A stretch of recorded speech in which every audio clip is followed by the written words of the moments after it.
This is not a drill. Metroid Prime 4 is real and it's got a trailer. It actually exists and I'm so excited. I'm so goddamn happy. I have to capitalize on this. Let's see. I got it. How about a video about the series' roots?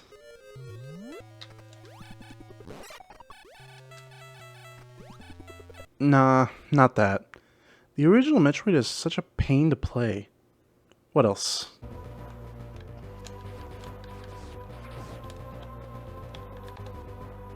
Closer, but not quite.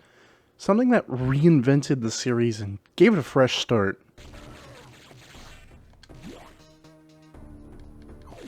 Alright, goddammit, you know what it is I'm talking about. Just play the damn footage.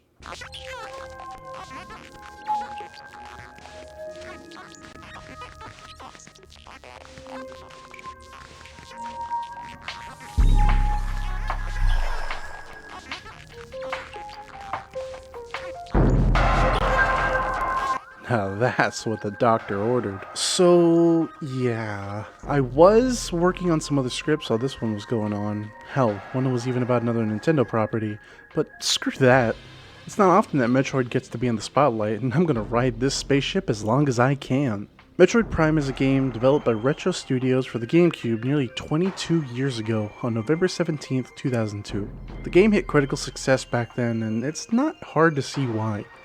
Even though most people were skeptical of a studio that never released a game's ability to handle one of Nintendo's cult series, Retro showed that if anyone can handle making cannons fun, even ARM cannons, it's us Texans. And yes, this is a request to give me an ARM cannon, and no, I will not elaborate further. But until I can legally purchase a set of Chozo armor at my local academy, I'll just have to stick with Metroid Prime for now. So, let's see what Retro's first game had in store, shall we? Oh, and for the record, I'm playing the Switch remastered version since I don't actually own a GameCube anymore, sadly. The game starts off with a distress beacon that our main character, Samus Aran, finds leading to a desolate space station, Frigate Orpheon.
And it's here where we get introduced to the basics of the game.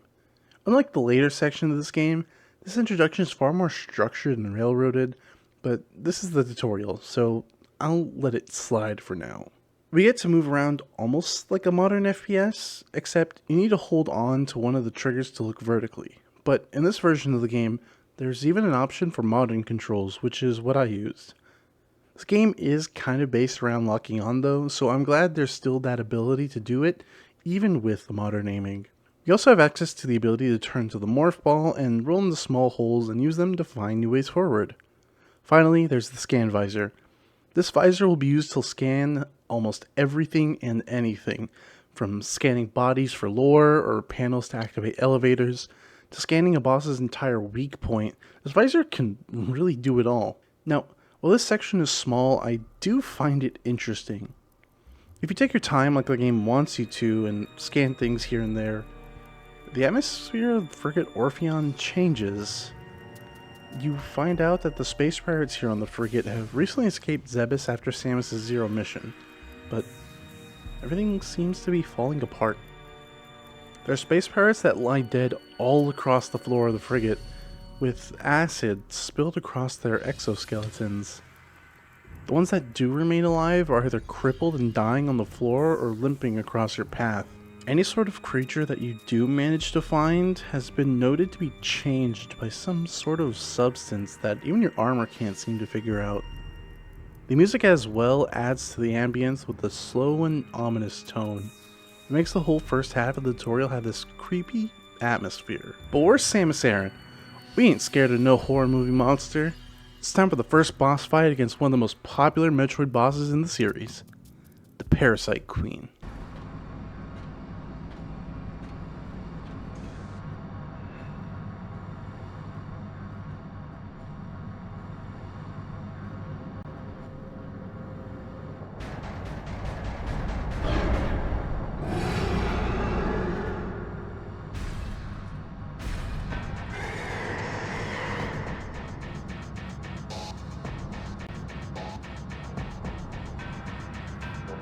Now, this fight is still the tutorial, so it's gonna be a walk in the park.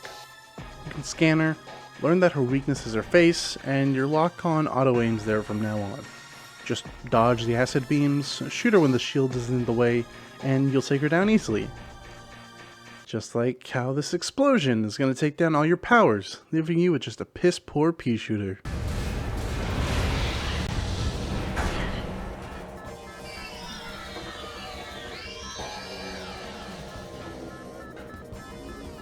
Something I never really seemed to get, but desperately tried, is how this dumbass explosion knocks down high-grade Chozo armor. Like, what's up with that? But it isn't too bad in practice, it's just kinda dumb. We have more pressing matters to immediately deal with anyways. It seems that Ridley, Samus's arch-rival, was on this ship and managed to escape to the nearby planet, Tallon 4. So, with that information, we make our way down to the surface, where our investigation can truly begin.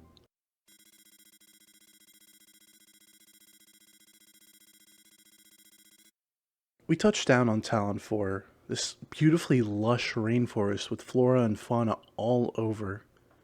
This is the Tallon Overworld.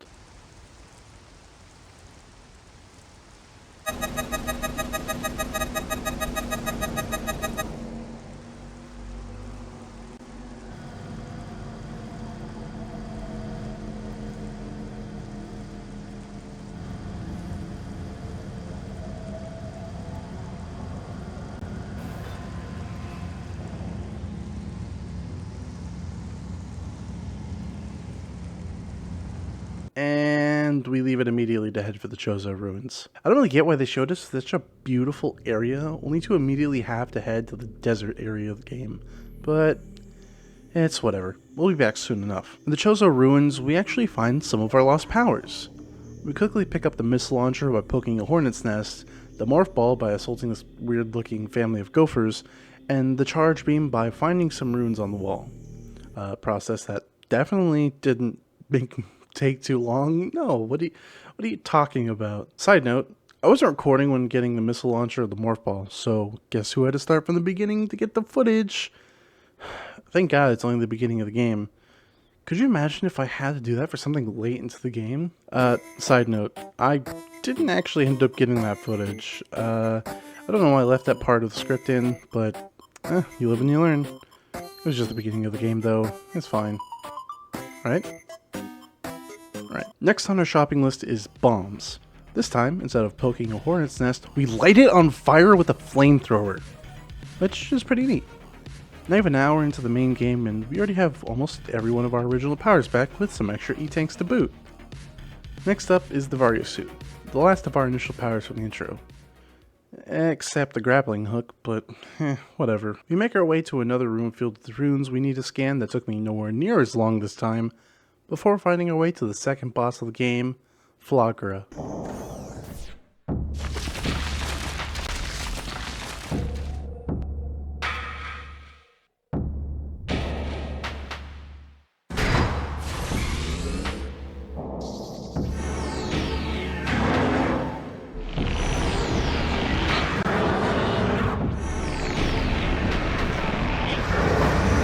Now, I'm gonna be entirely honest. I've never known exactly how this boss fight works until working on this video. I've always just kind of shot the mirrors randomly until it worked, but after some research and a few things I noticed this time around, I can actually explain it. So, to deal damage to Flaahgra is the easy part.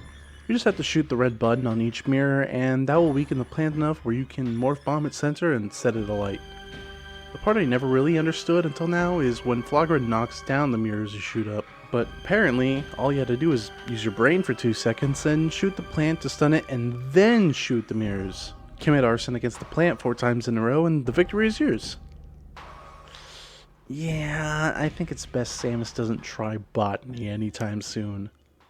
But we did get the Varia suit back for our troubles. After a bit of exploration for a missile upgrade and another energy tank, we take an elevator to the next section of the game, the Magmoor Caverns.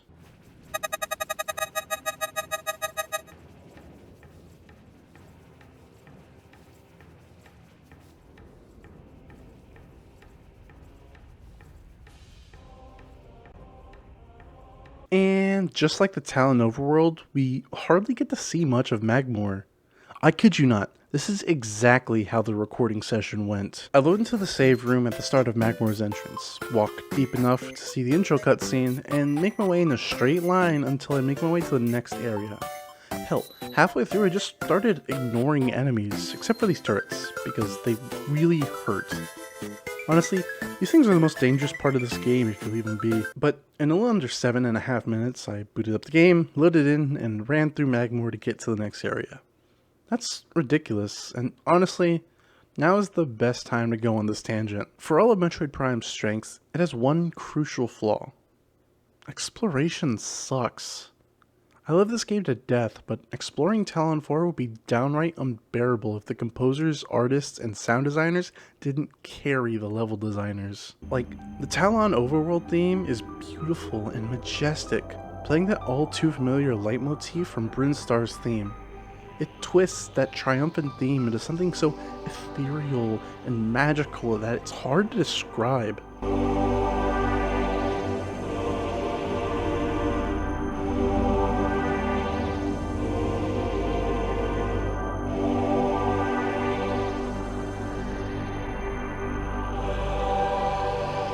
The Chozo Ruins theme makes me feel like I'm actually traversing through hallowed grounds.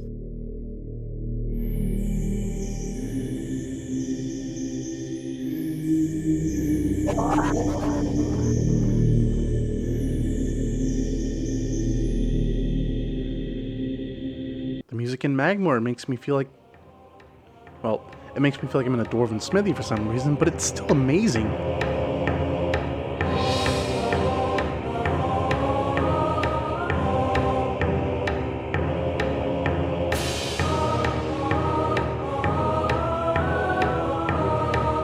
And Phendrana, oh god, Phendrana Drifts. Just listen.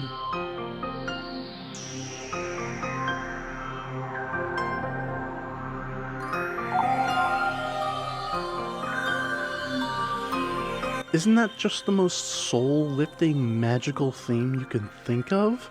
It's so damn incredible. But where was I? Oh, right. The level design. Let's get to it. If you're part of the Metroid community, you'll definitely have heard that Metroid Fusion, a game that was released the same day Prime was released, has been touted as being very linear, and while I would be inclined to agree, I'd actually argue that Prime is even more so. And it's mostly thanks to how the world of Tallon 4 is structured. Tallon 4 is split into 4 main sections: the Tallon Overworld, Magmoor Caverns, Phendrana Drifts, and the Phazon Mines. And while there are elevators connecting each place together, some sections don't overlap at all that I feel really should. This coming up section is a great example, which is why I won this whole tirade. I'll circle around on this though, trust me.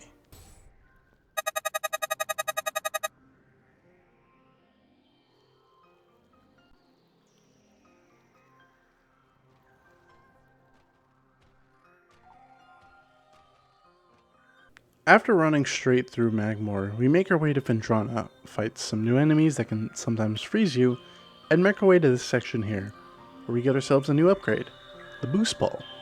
And I love this thing. Boosting on half pipes or just through corridors is so much fun, plus it gets you where you need to go faster. But we can't really use it anywhere right now, so we have to go all the way back to Tallon Overworld. That means going back through Phendrana's entrance, down through Magmoor, nearly dying to those dangerous turds I told you about earlier, and also picking up a missile upgrade along the way, through the exact same entrance that took us to Magmoor, up to the Chozo Ruins, back through the entrance where we came down as well, picking up yet another missile upgrade on a half pipe, down to the Tallon Overworld, so we can finally use the boost ball properly to make our way to the high jump boots. That took nearly 15 minutes. And it wasn't even like I was just experiencing new content. Besides going for those 2 upgrades, I just walked through the exact same halls I did to get to the boost ball, all the way back to the start of the game. Just so I could go back to Magmoor, pick up an endgame item that we'll talk about later, but doesn't really do anything right now, and then back to Phendrana so I can progress the main objective. At the very least, now that Samus is rocking her Jordans, we make our way to the sub-boss of Phendrana, the Sheegoth. It's a pretty simple fight, but in all honesty, it's a fun one nonetheless. It's immune to all beam attacks, so missiles are the way to go. But it's honestly hilarious because the scan visor describes them as the supreme predator of the Phendrana Drifts, but also notes that they have poor stamina and that they hyperventilate after using their breath attack, which is just really funny to me. But after beating Mr. Asthma over there, we find ourselves with a new beam, the Wave Beam.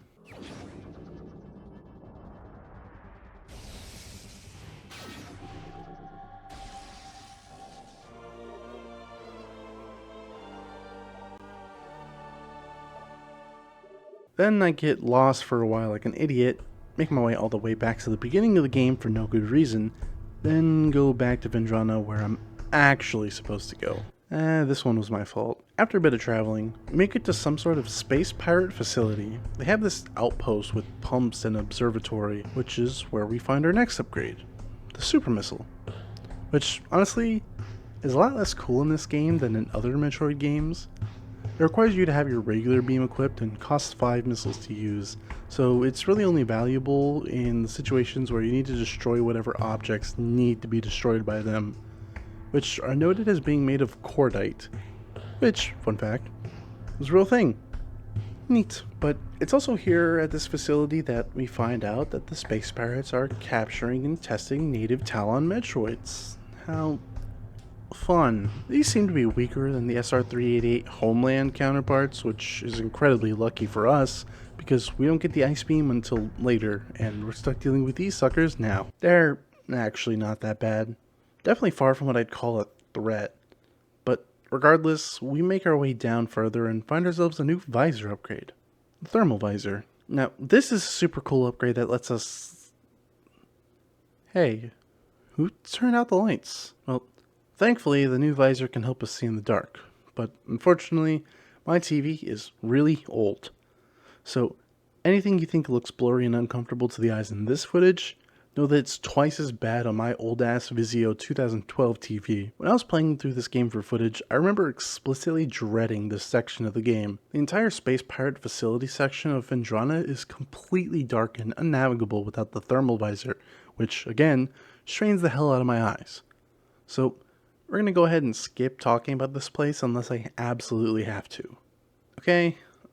Thankfully, we're able to visit a once blocked off part of Phendrana now that the thermal visor can help us detect these power node things to help power a door. And just beyond it is the main boss of Phendrana Drifts, Thardus.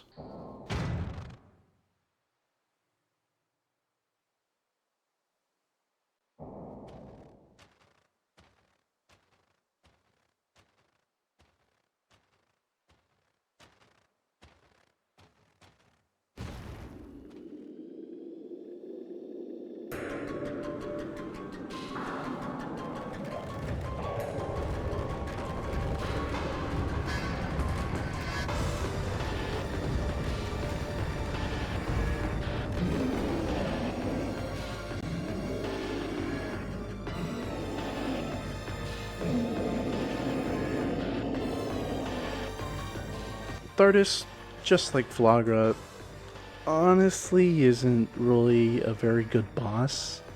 But while Flaahgra was very entertaining, and at least its spectacle, I really don't think Thardus has that going for it.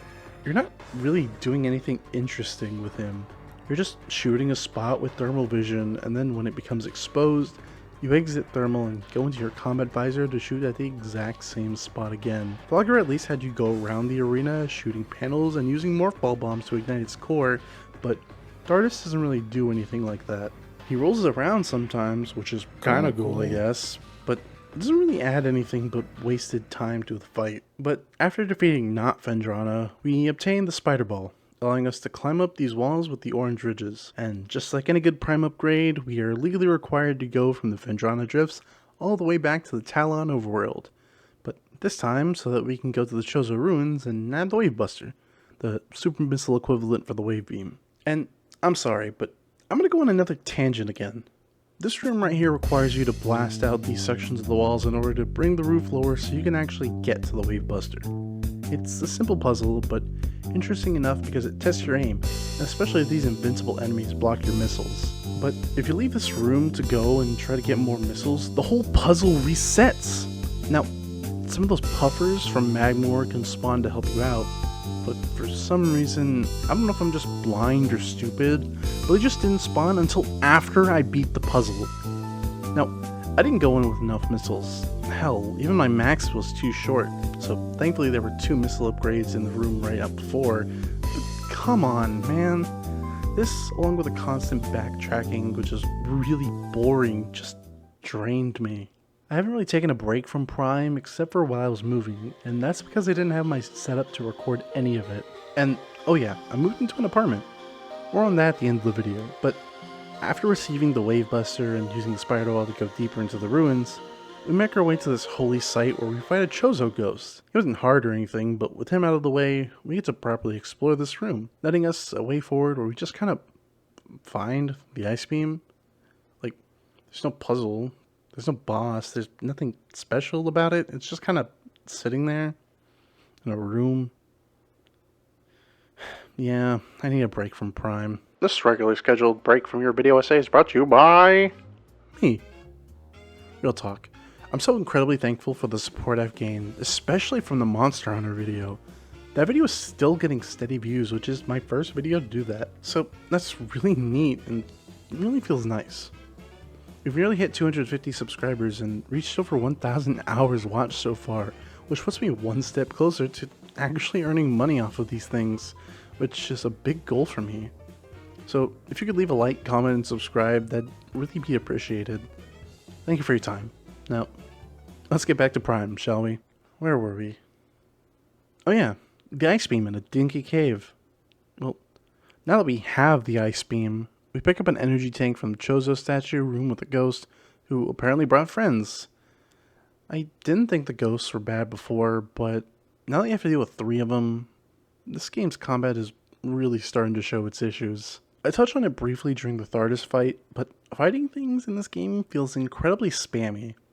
You spam shots to eliminate the Chozo ghosts, you spam shots to kill the space pirates, you spam shots to kill the baby Sheegoth and Phendrana. Honestly, there's so much spam in this game that you'd think Samus was Hawaiian. The ice beam helps somewhat because it can freeze enemies in place to destroy with a missile, but for some enemies like these jetpack pirates, it really just means spamming the ice beam until they decide to stop moving enough to fire the missile at their frozen, soon-to-be corpse. And we'll be running into these jetpack pirates a lot more now, because guess what? We have to make our way back to that dark no-no place I really hate to get through the ice beam door where we get the thermal visor. Which, by the way, took me nearly 34 minutes, give or take for a few upgrades and exploration that led nowhere. But it's fine, at least for now. We make our way deeper into Phendrana, where we pick up our latest upgrade, the gravity suit.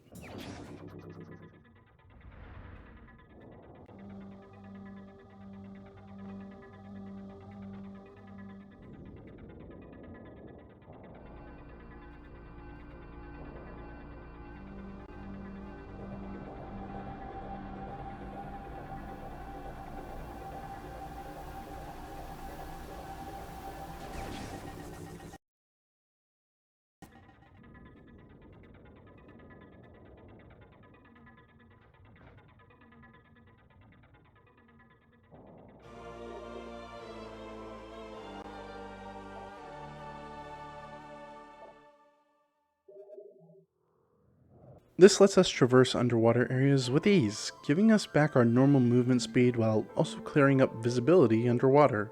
We make our way back to the Wavebuster room to pick up yet another one of those items that I'll talk about later, and then to the Tallon Overworld so we can go back to the start of the game, where a secret path will take us to the crashed remains of the Frigate Orpheon, the tutorial area of the game. Honestly, it's really cool getting to go through this area basically in reverse of the opening. You can get to see the remains of the room where we fought the Parasite Queen, which is pretty cool honestly. I love it when games let you revisit older destroyed areas. Metroid Zero Mission actually did this with Torian, and it was really cool to see there too. But here in Prime, we explore the frigate in reverse, pick up 2 energy tanks and a missile pack along the way, and come out of the other end where we find an elevator into the final main section of the game, the Phazon Mines.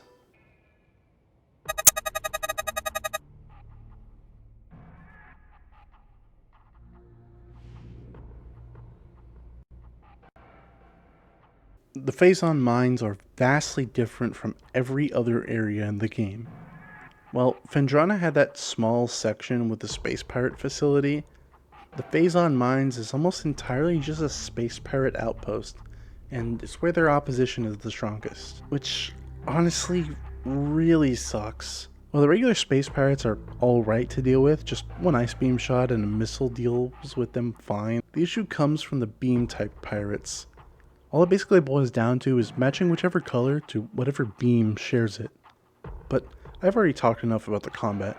It's definitely not the strongest point of the game, and I won't be talking about it anymore unless it's a boss or something worth noting. We hit the bottom of the mines, getting power bombs along the way, need to go back up to the Tallon Overworld, grab the X-ray visor, come back down, walk 5 steps, go back to Magmoor, solve an honestly really fun spider ball challenge for the plasma beam, then make the trek back down to that part of the mines to finally advance.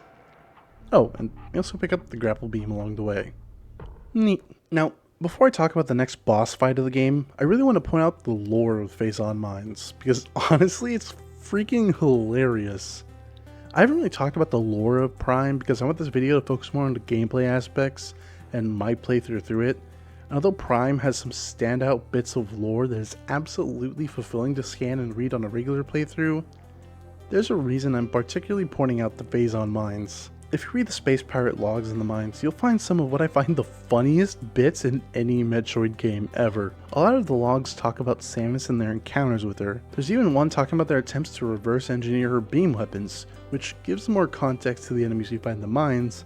But that same log also mentions how they tried to replicate Samus's morph ball, and how that really didn't work out for them. But my favorite log is just this one that scolds the pirates, telling them not to antagonize the Metroids. The one telling the pirates that they can't keep Metroids as pets anymore is a really close second though. Honestly, it's comedy gold. But now back to the game proper, we are at the next boss, the Omega Pirate.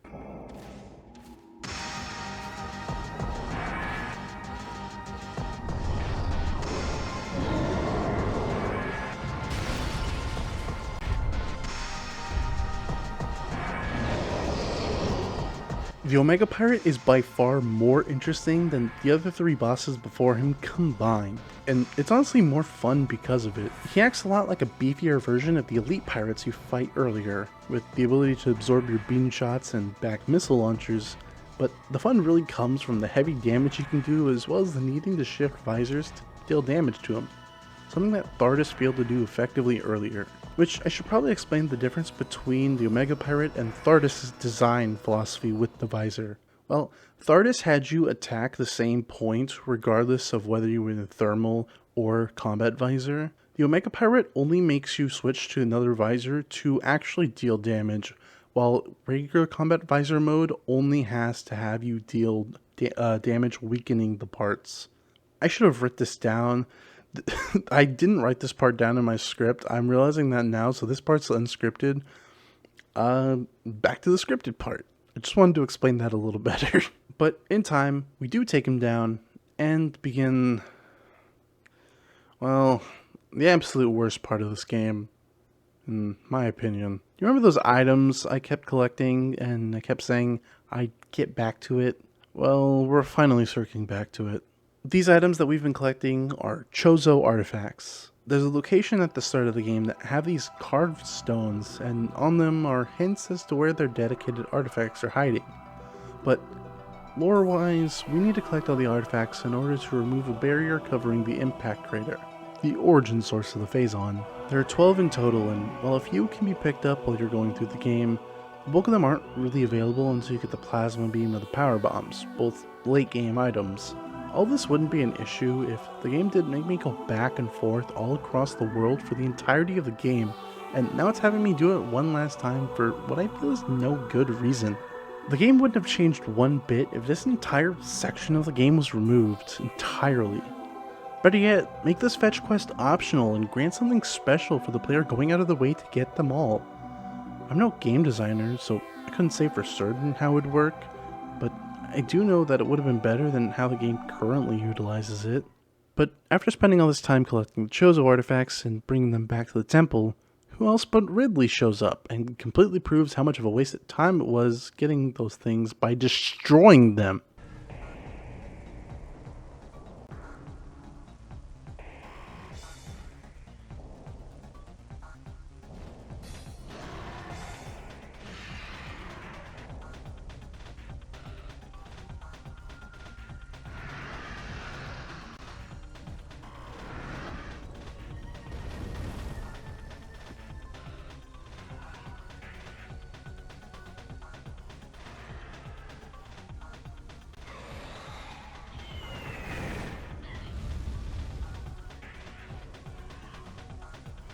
His boss fight is honestly really tedious. It's fun and absolutely entertaining, but I think he just has a bit too much health, and his second phase comes when he's basically already dead, so it comes off more like stalling than anything else. But as it turns out, the Chozo ghosts were also pissed about their property being destroyed and absolutely blast Meta Ridley into next week and gives us access to the impact crater. The grand finale.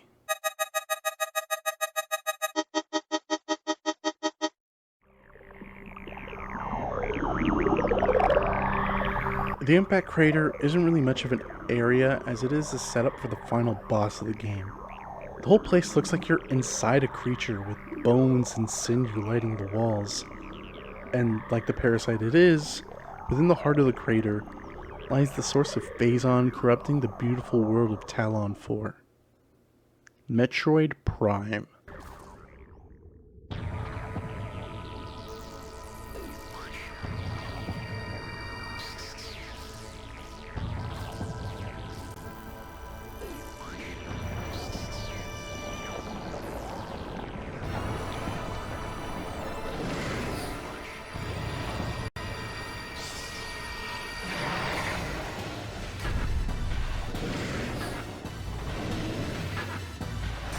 Metroid Prime is easily the best boss in this game.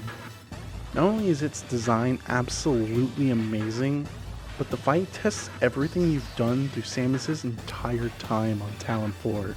The fight doesn't start right away though. You see Metroid Prime crawl and burrow deeper in, and Samus leaps in after it, ready to exterminate the overgrown beetle. This first phase plays out like a good mix of the space pirate enemies into one good enemy. Metroid Prime will constantly be weak to different beams and attack you in kind. It'll constantly be shifting between beam types after you deal enough damage, meaning that you'll be switching constantly. The arena is also very cramped, and with Prime's many AoE and homing attacks, this makes the fight just so fun and thrilling. And this is only the first phase. The second one is just as interesting.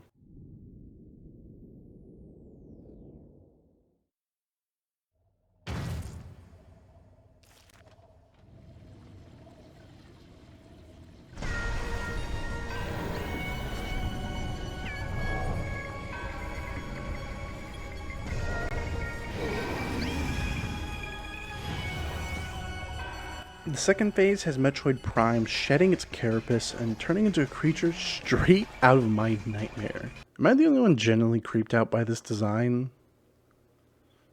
Just me? Okay. The fight is simpler than its first phase, almost like a victory lap, but one that Prime isn't going to just give you freely. After it attacks, Prime will leave pools of Phazon that can be utilized to damage it. but you can't just aim and shoot. While the first phase made players swap beams, now you're changing visors, searching for it to dodge attacks and deal damage once it drops another pool.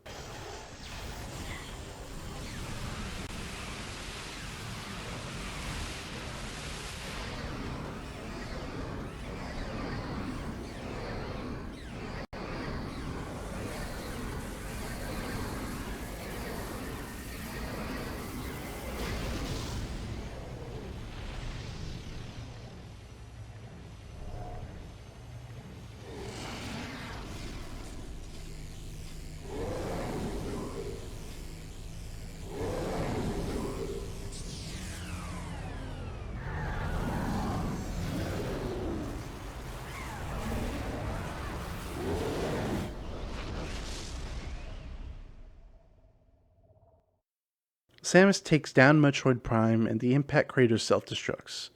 It's a bit of a blunt ending, not really doing much, but it didn't need to. You get bits more for collecting more items and 100%ing the game, but I'm no completionist and I collected about 70% of the items, maybe a little less, which I feel is more than enough for the average run of the game. Metroid Prime, despite all its flaws, was an absolute blast to play through again most of the time. While the backtracking was absolutely exhausting and did make me need to take a break, getting just experience the world of Tallon 4 and seeing how the world hangs on for dear life against the poison coursing through its veins is absolutely enthralling. I've done some research while working on this video, and apparently there are skips that still work in this version of the game. I even heard there's a way to still get the high jump boots early, which would really make things a lot more pleasant in the early game. Lastly, before wrapping everything up, I want to talk about the game's pricing really quick. The GameCube original isn't actually that expensive, and the Switch remastered version is only $40 as well. For a casual player not looking to do speedrunning or anything, the Switch version is 100% the way to go. Newer models, better loading times between doors, and yet keeping that same god tier soundtrack makes it my ideal way to play the game. So, go and pick up that Metroid series before Prime 4 comes out. With nearly every game in the series on Switch, there's been no better time. Honestly, I hope Echoes and Corruption come to the Switch too. It'd make the Switch just the complete package for a Metroid fan. Now, get into it. I'll see you next mission, and thank you for watching. Hey, thank you for watching. This is the new apartment. It's not all set up yet.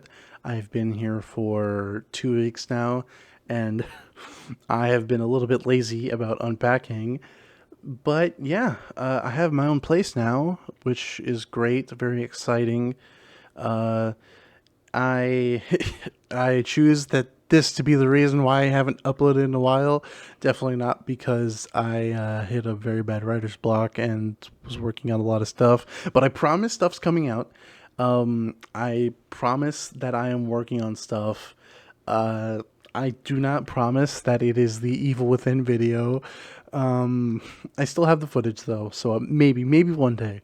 But I do have a lot of stuff in the works now, and I have my own place now, so I can talk late into the night without having to worry about waking everybody else up. So yeah, I hope y'all stick around. I got a new camera, by the way. The other one did not survive the move. I was looking to see if I could grab it. This, see if I can reach around. Oh shit, this like dingy ass camera I got from GameStop for like $20 did not make the move. It unfortunately perished. Alas, that sucks. But yeah, so I am looking forward to making a lot of content in this place. I'm actually going to start streaming now too, now that I am not having to share Wi-Fi and it can just be me. My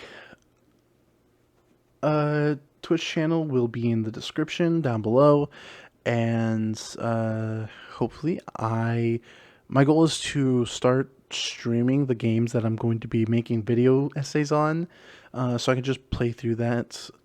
The next stream will be the game that I'm working on next. Whether that is Yeek or I'm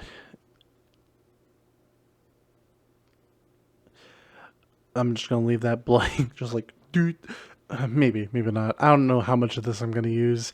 I'm just really excited to finally be back and making videos. Making videos is something that I love, and honestly, if you stuck around to the end of this, listening to me rant, I'm very thankful. But until then, I will see you in the next video. I promise it's not gonna take forever like this one took. So yeah, I'll see you next time. Peace.